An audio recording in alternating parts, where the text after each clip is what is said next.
Chapter 3. The Great Battle? In Jeremiah, chapter 21, verse 8, 1 reads, "Behold, I set before you two paths, the way of life and the way of death." Man and woman can use sexual contact and the delights of love and kisses to transform themselves into gods or into demons. From the dawn of life, a great battle has existed between the powers of light and the powers of darkness. The hidden root of this battle is in sex. There is a correct interpretation of the mysteries of sex. White magicians never spill the semen. Black magicians always spill the semen. White magicians make the igneous serpent of their magical powers rise through the medullary channel.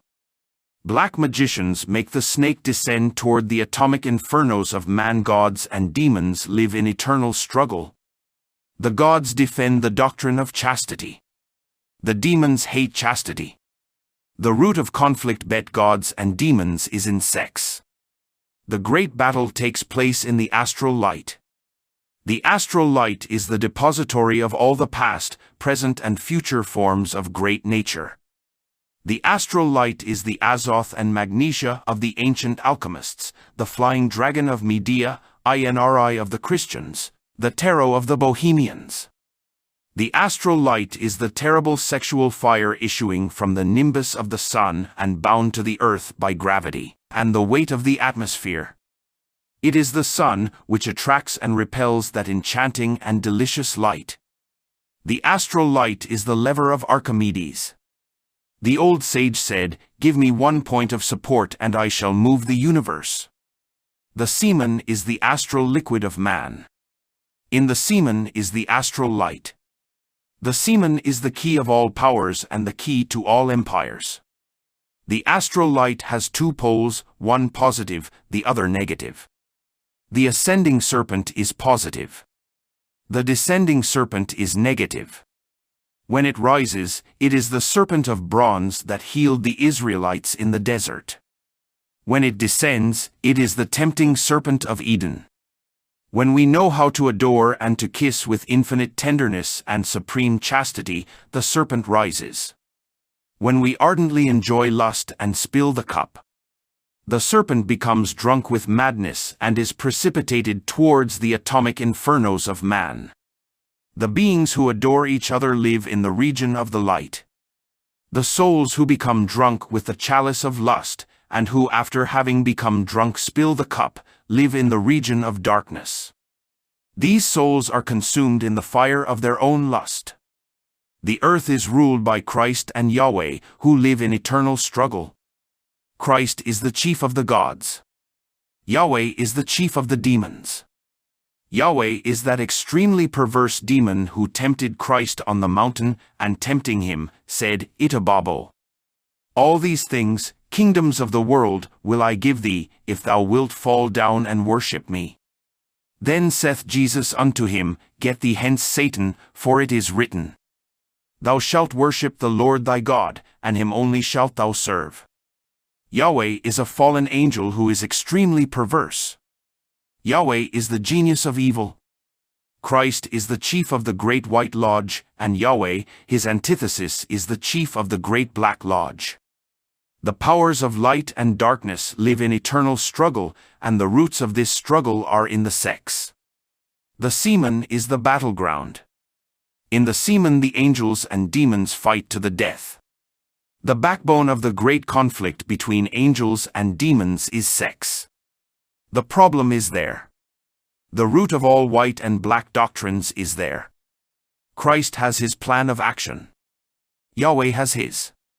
The chosen follow Christ. The great majority of human beings fanatically follow Yahweh. Nevertheless, all of them hide behind the cross. In the astral cross, columns of angels and demons fight each other. Facing each angel is a demon. Every human being has his double.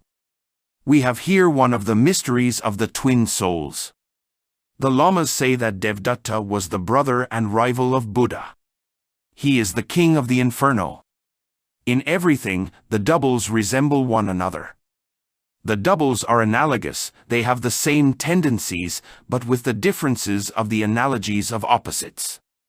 Facing a white astrologer is a black astrologer.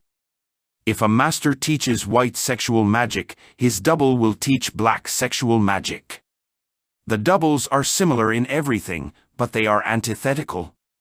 The physiognomy and body of the doubles are similar because they are twins. This is one of the great mysteries of occultism. Every white soul has a black double, a contrary soul that antagonizes and fights. Love and anti-love fights each other. Samael is the angel of love. Lilith is its tenebrous double. Lilith represents anti-love. In ancient times, the great theurgist Lamblichus invoked these two genii, and then from a river came two children, love and anti-love, Eros and anti-Eros, Samael and Lilith. The multitudes that witnessed the miracle of Lamblichus prostrated themselves before the great theurgist. The disciple of the stony path that leads to nirvana is filled with ecstasy when he has the privilege of contemplating Samael, the angel of love. Samael appears before his callers, those who know how to invoke him. Samael is a beautiful child of the dawn. In the presence of the angel of love we feel ourselves return to the lost innocence of Eden. Samael's hair appears as a golden cascade falling over his alabaster shoulders. The face of the angel of love has the rosy color of the dawn. Samael dresses with a white tunic and is of indescribable beauty. Samael is the angel of music and of love, the angel of beauty and of tenderness, the delightful Cupid of the enamored, and the ecstasy of all adoration. Lilith, the rival brother of Samael, is his fatal antithesis. He is a terribly malign child. He is the infernal angel of all great amorous deceptions.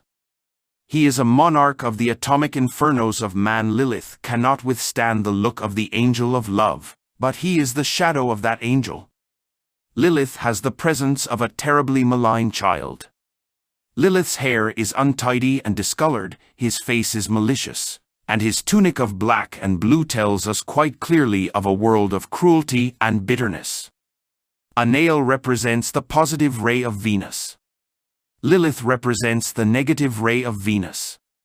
The traditions of the great Kabbalists say that Adam had two wives, Lilith and Nehema. Lilith is the mother of abortion, stoning, sexual degeneration, homosexuality, infanticide, etc. Nehema is the mother of adultery. Nehema seduces with the enchantment of her beauty and her virginity. When a man is unfaithful to his wife given to him by the lords of the law, he receives a luciferic mark between his eyebrows. When a man marries a woman who does not belong to him, when he marries in violation of the law, it is easy to recognize the error, because on the day of the wedding the bride appears bald. Her head is so covered by the veil that her hair cannot be seen. The woman does this instinctively. For the woman, the hair is the symbol of modesty, and to display the hair is prohibited in the weddings of Nehema. This is the law. The angels of light and the angels of darkness live in eternal struggle. The root of the great battle between the powers of light and darkness is in sex. All planets have two polarities in accordance with the great law. Elohim Jiber represents the positive ray of Mars. The double of this Elohim represents the negative ray of Mars. This double is called Andromlech. The perverse demon Andromlech is now reincarnated in China. The supreme chief of the positive ray of the moon is Jehovah. Shavahoth is his exact antithesis, his rival brother. Jehovah directs the positive ray of the moon. Shavahoth directs the negative ray of the moon. Jehovah teaches white sexual magic, Shavahoth teaches black sexual magic. There are two moons. The white moon and the black moon. The universal feminine forces of sexuality are represented in the two moons. Creation results from the evolutionary processes of sound. Sound is the expression of sexuality. The angels create with the sexual power of the creative larynx. The unmanifested primordial sound, by means of its incessant evolutionary processes, is converted into energetic forms of dense stabilized matter. The primordial unmanifested sound is the subtle voice. The primordial sound contains within itself masculine-feminine sexual forces. These forces multiply and complicate as we descend into the difficult abyss of matter. The positive pole of sound is the marvelous force which draws us towards the unmanifested absolute where only happiness reigns. The negative pole of sound is the tenebrous force which attracts us towards this veil of bitterness. The positive pole is solar, cryptic, divine. The negative pole is lunar and is represented by the moon. The shadow of the white moon is Lilith. The origin of fornication is in Lilith. The origin of separate individuality is in Lilith. The origin of the I is the black moon. The black moon is Lilith. Jehovah works with the white moon. Shavahoth works with the black moon. The creation of the phenomenal universe is impossible without the intervention of the lunar forces. Unfortunately, the tenebrous forces of the black moon intervene and damage creation. The sun and moon represent the positive and negative poles of sound. The sun and moon originate creation. The sun is positive and the moon negative. The sun is the husband and the moon is the wife. The devil Lilith places himself between both and damages the great work. As above, so below. Man is the sun and woman is the moon. Lilith is the Satan that seduces them both and leads them to fornication and the abyss. Lilith is the black moon, the dark aspect of the white moon, the origin of the I and of separate individuality. Jehovah does not have a physical body. Shavahoth has a physical body. Shavahoth is now reincarnated in Germany. He passes for a war veteran and works for the Great Black Lodge. In the internal worlds, the black magician Shavahoth wears a red tunic and a red turban. This demon cultivates the mysteries of black sexual magic in a tenebrous cavern. He has many European disciples. Jehovah normally lives in Eden. Eden is the etheric world. The Lord Jehovah receives everyone who returns to Eden. The door of Eden is sex. In the astral there are temples of light and of darkness, and where the light shines more clearly, the darkness in turn is denser. In Catalunya at Spain there is a marvelous temple in the state of jinns. This is the temple of Montserrat. The Holy Grail is kept in this temple. This is the chalice of silver from which Jesus drank the wine at the Last Supper. The Holy Grail contains the coagulated blood of the Redeemer of the world. Tradition tells of the Roman senator Joseph of Arimathea who filled this chalice with real blood at the foot of the cross of the Savior. The blood flowed from the wounds of the adorable and filled the chalice. In the Temple of Montserrat live groups of masters of the Great White Lodge. These are the Knights of the Holy Grail. In other times, the Temple of Montserrat and the Holy Grail were visible to the whole world. Later this temple with its Holy Grail became invisible. The temple exists in a state of jinns. The temple with its Grail submerged itself within hyperspace. Now we can only visit the temple with the astral body or with a physical body in a state of jinns. A physical body is able to be taken from the three-dimensional world and placed in the fourth dimension. This can be achieved through the wise use of hyperspace. Soon astrophysics will demonstrate the existence of hyperspace. The indigenous tribes of America had a profound knowledge of the science of jinns. The Tiger Knights in Mexico knew how to put the physical body into hyperspace. There exist in America lakes, mountains and temples in a state of jhnas. The Temple of Chapultepec, in Mexico, is in the state of jinns. It is in hyperspace. The Master Huiracocha received initiation in this temple. Next to every temple of light is a temple of darkness. There where the light shines more, the darkness by contrast changes appearance, becomes denser. The Knights of the White Grail must inevitably fight against the Knights of the Black Grail. The Chamber of the Witches situated in Salamanca in Spain is the fatal antithesis of the Temple of Montserrat.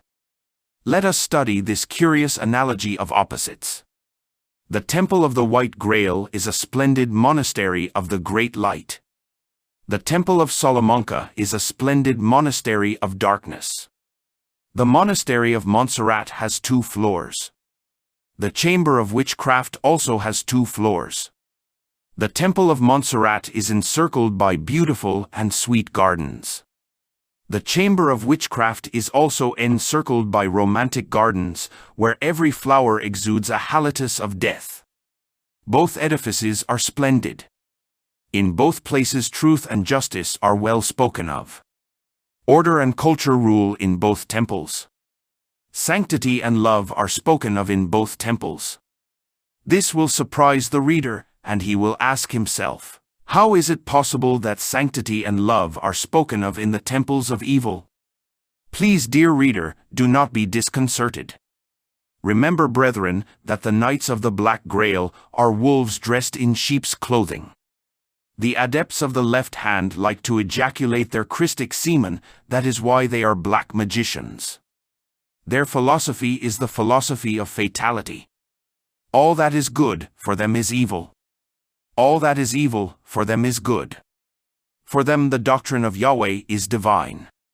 For them the doctrine of the Christ is diabolic. The lords of darkness hate the Christ. The sons of the abyss hate the Divine Mother. In their regions they violently attack all those who invoke the Divine Mother or her beloved Son. If the occult investigator enters the chamber of witchcraft with his astral body, he will inevitably find himself before a very beautiful and elegant spiral staircase that leads to the most secret part of the precinct. This is an elegant room decorated with all the splendid luxury of the stately mansions of the 18th century.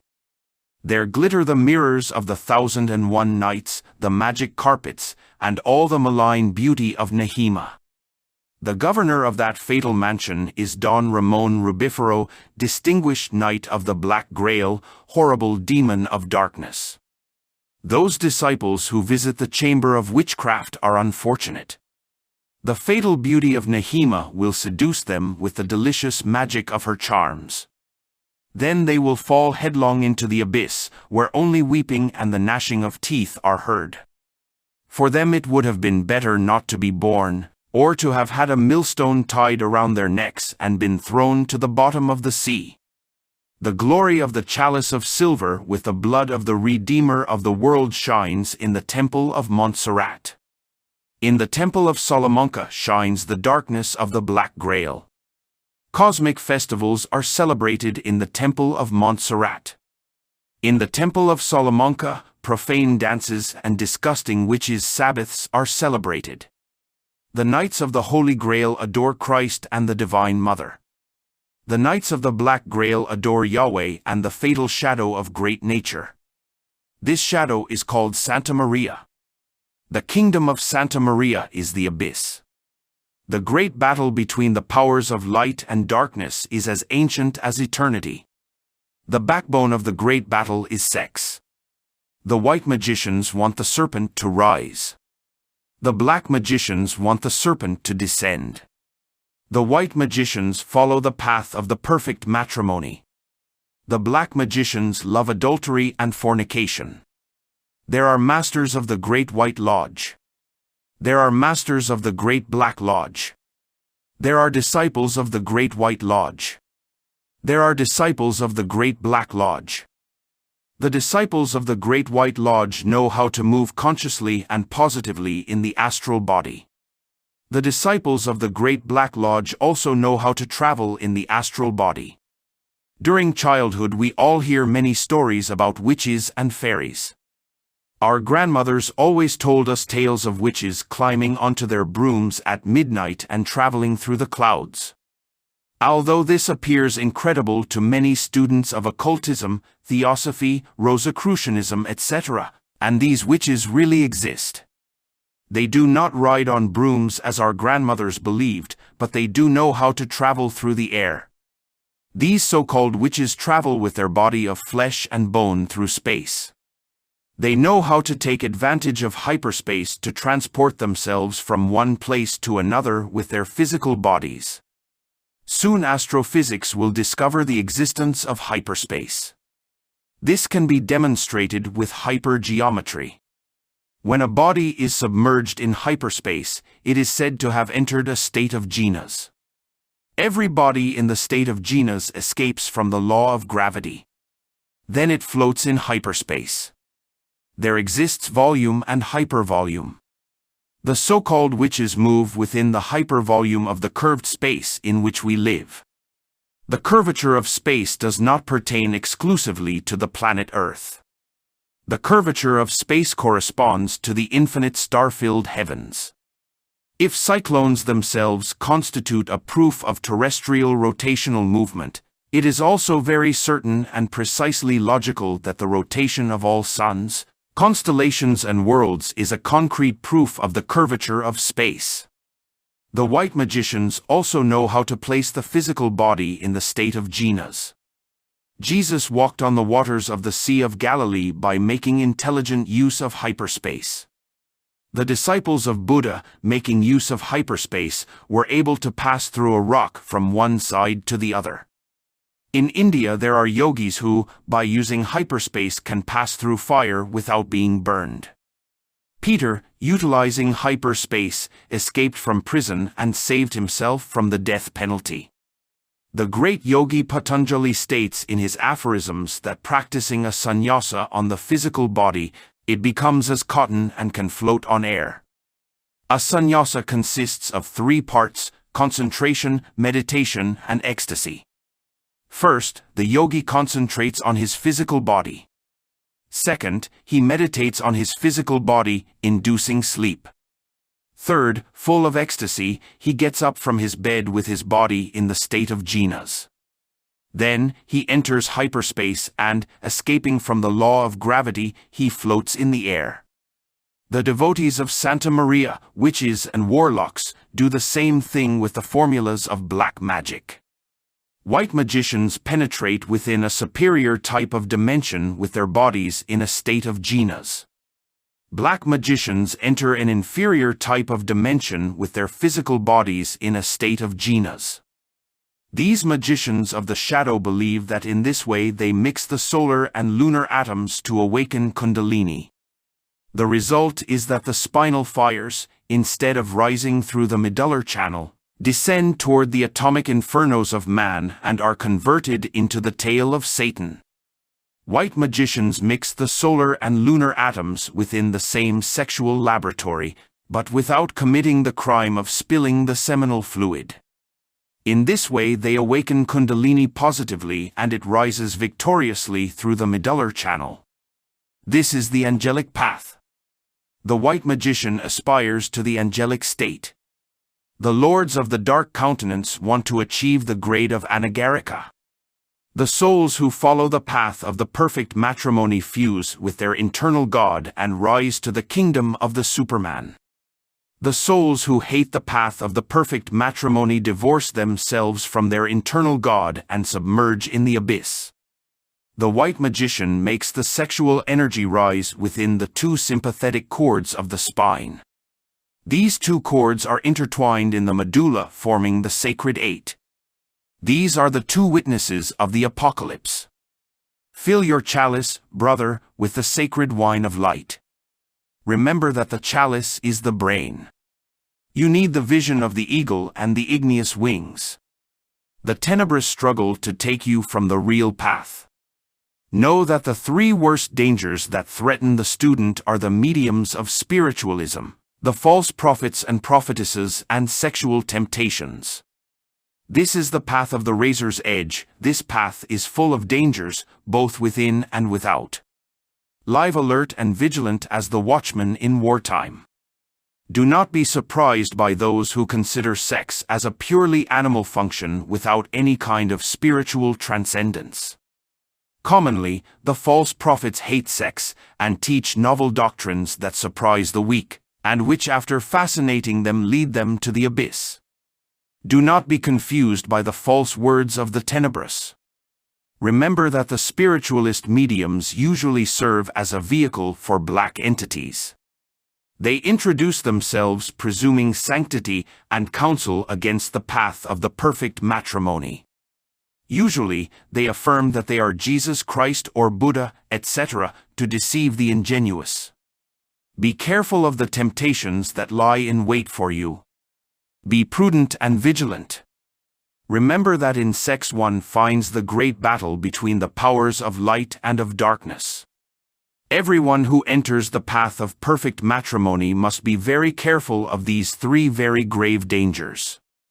The tenebrous struggle tirelessly to take you from the path of the perfect matrimony.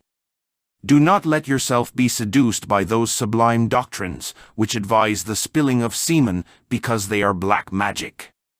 The king of the diabolic atoms waits in the coccyx for the opportunity to awaken the serpent negatively and direct it downwards. With the spilling of semen, the black atomic god receives a formidable electrical impulse, sufficient to awaken the snake and direct it towards the atomic infernos of man. Thus, man becomes a demon. This is how he falls to the abyss.